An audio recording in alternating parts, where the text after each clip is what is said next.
చల్ తమ్ముడు సౌండ్ పెట్టి గిప్ అని గుద్దుతే బేస్ నేల బతకటాడు 10 రోజులు బతకుండా చేస్తుండు లంజ కొడుకు బస్సు పెట్టి బేసు లంజ కొడుకుతో మాట్లాడొద్దు.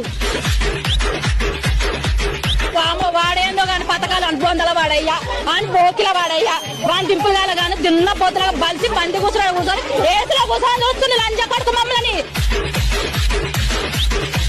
ఏం తెలిసిందా నాయన ఏం బట్ట గుడుస్తున్నా మరి ప్రభుత్వం ఏంటి లంచ ప్రభుత్వం అయిందా రాని ఇక్కడ ఆ ప్రభుత్వం సంక్రాంతి పోయింది బట్ట గుడిసే పోయింది.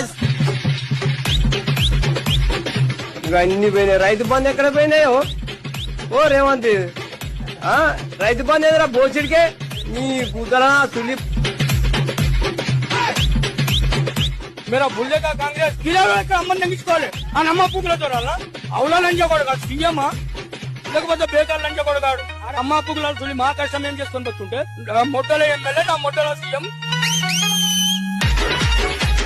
గుద్దలు పెట్టుకోమని చెప్పాను. గుద్దలు మంచి పెట్టుకోమని చెప్పు.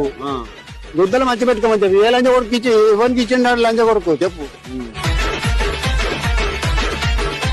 రేవంత్ రెడ్డి గారు అంతే చేస్తాడు, తురుగుబడి చేస్తాడు లంజ కొడుకు.